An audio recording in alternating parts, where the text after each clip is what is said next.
The Monongahela Incline was built in 1870 by engineer John J. Andres and has been in nearly continuous use for a century and a half. It was the first passenger funicular railway, or incline, built in the United States. Though only 2 inclines survive, Pittsburgh was once home to almost 24 inclines, which provided Pittsburgh residents and their vehicles access to neighborhoods above the steep hills that surround the city. The Monongahela Incline and the Duquesne Incline are the surviving inclines. The Duquesne Incline is owned by Port Authority, but maintained and operated by the Society for the Preservation of the Duquesne Heights Incline. Today, the Mon Incline serves an average of 800,000 commuters and visitors every year. The incline is busiest during the week, morning and afternoon rush. On weekends and holidays, visitors enjoy a spectacular view of downtown Pittsburgh, the point where the 3 rivers meet: the Monongahela, Allegheny, and the Ohio, the North Side, Oakland, and beyond. The busiest holidays are the 4th of July, a prime spot for fireworks and for holiday light-up night, when all downtown buildings light up. Sporting events bring large crowds along with special events, such as the 3 Rivers Arts Festival. For a behind-the-scenes look at the inner workings of the Mon Incline, here's Sean Niesmick, Building Maintenance Supervisor of the Monongahela Incline from the Port Authority of Allegheny County. Right now we're in the lower lobby of the Mon Incline.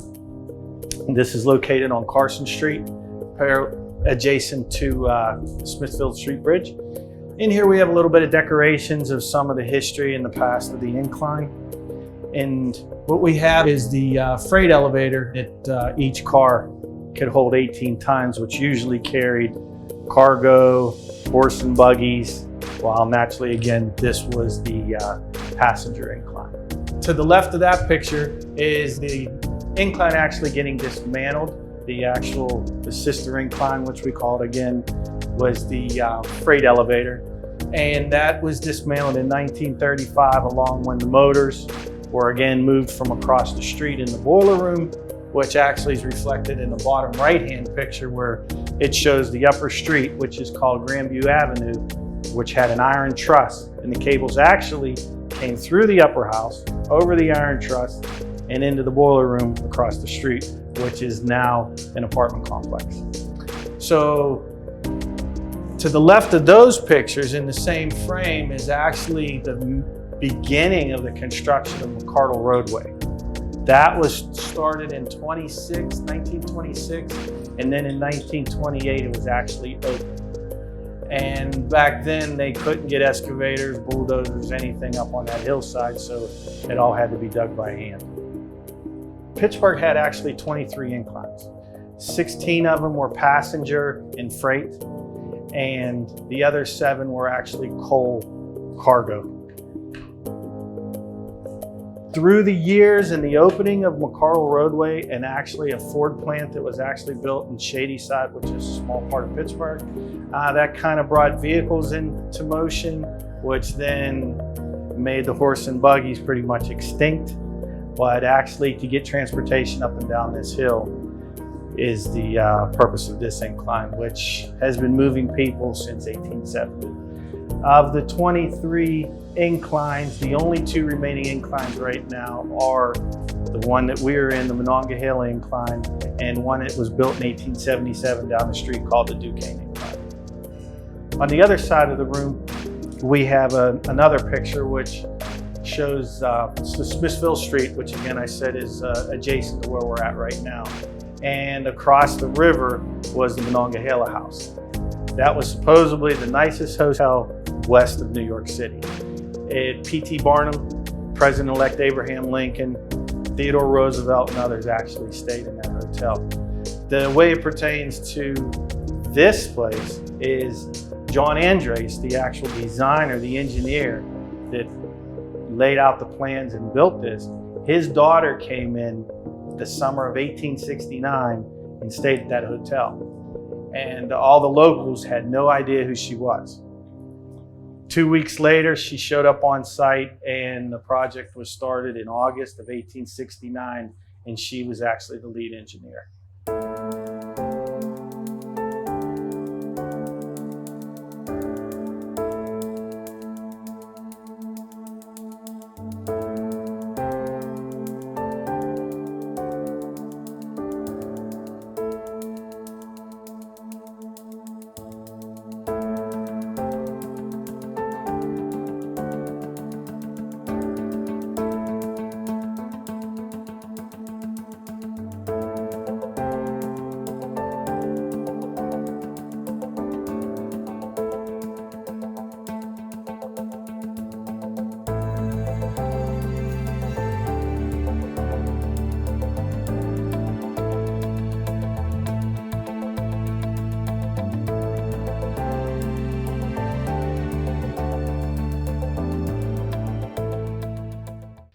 Right now we're underneath the tracks of the incline, and what this does, this is where we make our cable adjustments, which is affected by temperature.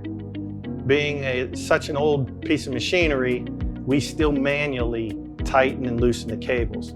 Now the incline is operated by two types of cable system. We have a safety cable system and we have a haul cable system. The haul cable actually pulls the cars, and which is mainly concentrated on the west car. That's what the computer controls. Then you have the recipient car, which is the east car, which has the other side of the cable, which is attached to that. So it works as just like a pulley system. The east car is basically your load on a pulley. The east car also has the main connection for the safety cable, which in turn terminates over on the west car. So that's in case you run into any type of motor control issues, and that we have a safety brake system that the brakes will come on and the safety cable holds the cars in place. Again, down in this area is where we make our adjustments through these contactor panels. And the way we do that is we have a switch which shuts the power off, and we have a visual gauge that actually tells us where the car is once it docks. That's how we adjust. Basically, the reason we're adjusting it is to make the thresholds for the passengers with the platforms and the cars even. If the car travels too far, we have an emergency stop limit switch, which actually will kill the drives and stop the movement of the cars also. The west car is controlled by, like I said, the computers, but there's limit switches placed throughout the tracks on the way up to the upper station. We have an e-stop switch, which again cuts the power if the car goes too far.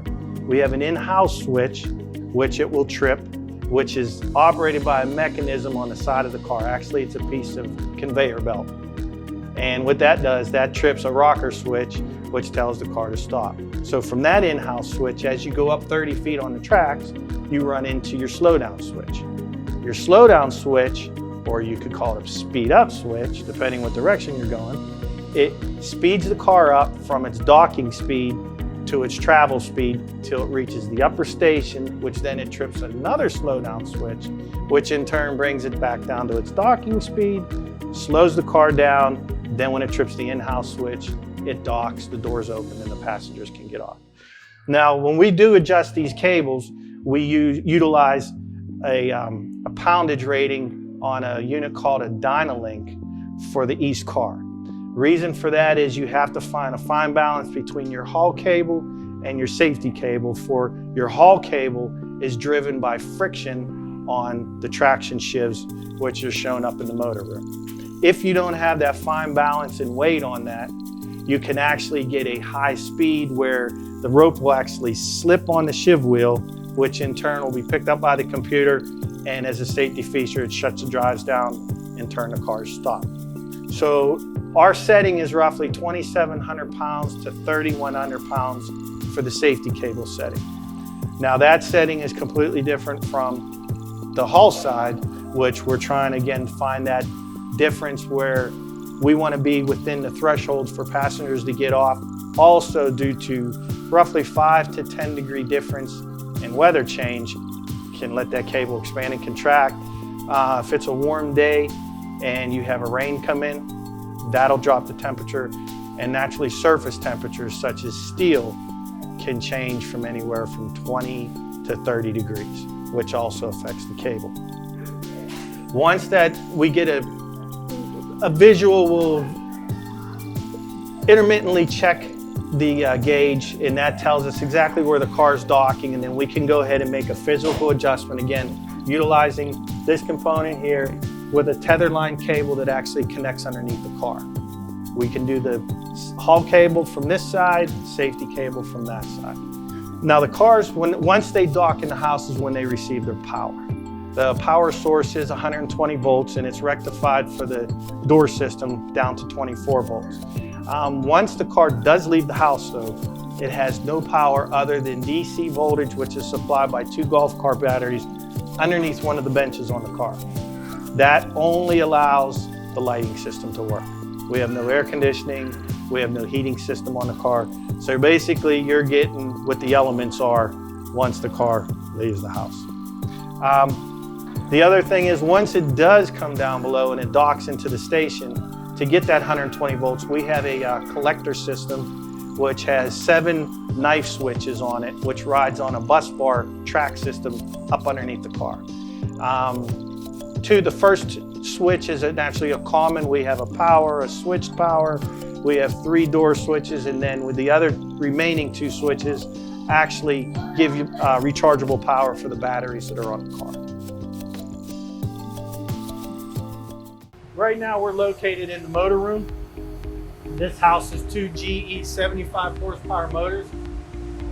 As we were talking about earlier with the pictures and that, these motors used to be steam generated and they were located across the street. In 1935, they actually inserted them in the basement here in the upper station. The motors actually in turn drives through the gearboxes, which in turn drives the traction drive shiv wheels. And those shiv wheels work off of friction with the cable. Other than that, all the gearing does is turn those traction shifts, and that supplies the power to lower and raise the cars up the hill. The compressor system we have here, that's only for backup. That involves the safety cable, and later we'll show you shots of the safety cable room, which is basically like disc brakes on the front of your car. Down the hallway here are the drive cabinets, and that house is basically the computer brains with the PLC that actually monitors and operates the motors, speed travel, distance, and everything comes from inside those cabinets. Right now, you can see that the motors are actually in full travel speed. Once you hear a larger humming sound, that's the PLC telling the drives, which tells the motors to start going down into a slow speed. In return, the reaction to that is tripping that slow down limit switch that we talked about earlier. After the car reaches the in-house and it does hit the in-house switch, this is the motor brake system, and that's a clamping action that will occur on top of the motor drums themselves. If for some reason that did fail, that's why we have the safety brake system and a safety cable.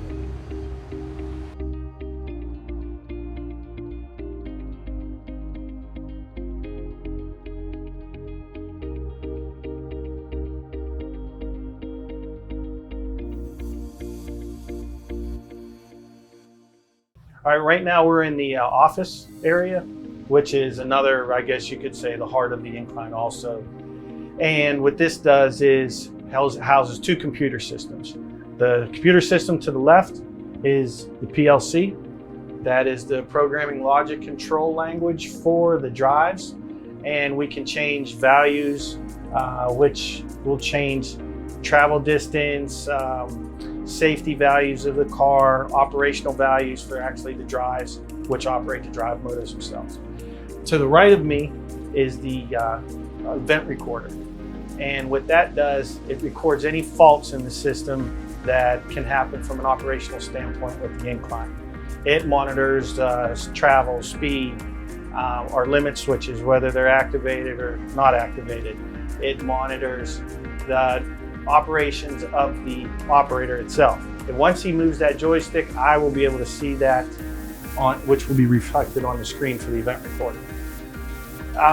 This can be remotely monitored, so if from a maintenance standpoint, if we need to actually have access to this while the incline has any issues, it can be done through a laptop system.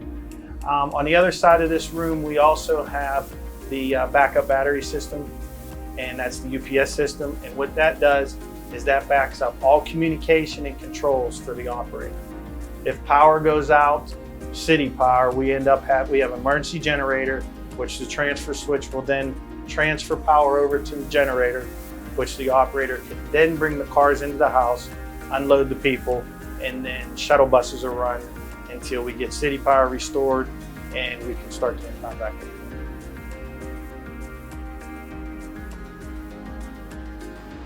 Stand clear of the doors.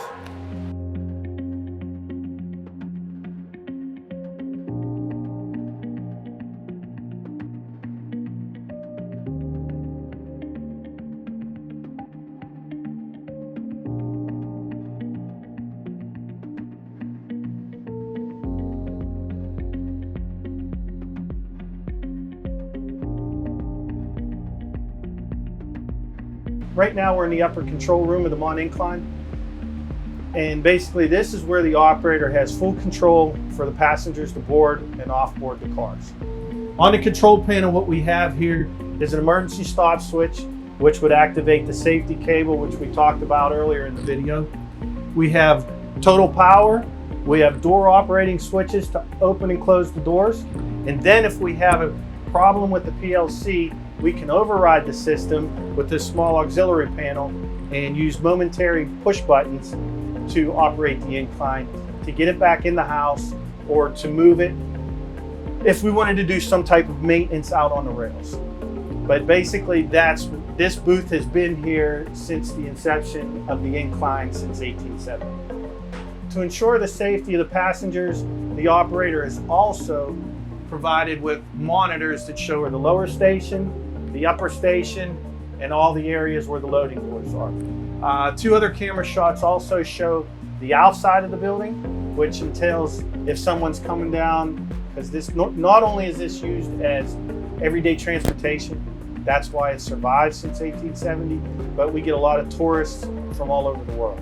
This way, if he sees a family coming down the sidewalk, he can hold up the cars because we're really not on a set schedule other than to move people once we get passengers on the car. We're in the loading area for the west side of the cars. This is the operator control system, and it's a 24-volt rectified from 120 volt supply. This is basically like you have in your grocery stores, except we have some safety features. We have manual locking mechanisms, plus we have photo eyes for door closures. If someone was to get in the middle when the door's closing, we have a door ajar system. Right now, as you can see, the door's closing. It's operated by a small motor, a belt system.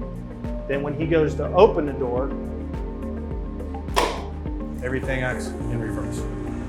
Now, if someone was to get caught in the door, like I said, or step in the doorway while it's motion censored, the door will stay open. Everything we have to follow all state guidelines in compliance with the state inspection and elevator divisions, and we have routine inspections to keep the safety of the passengers.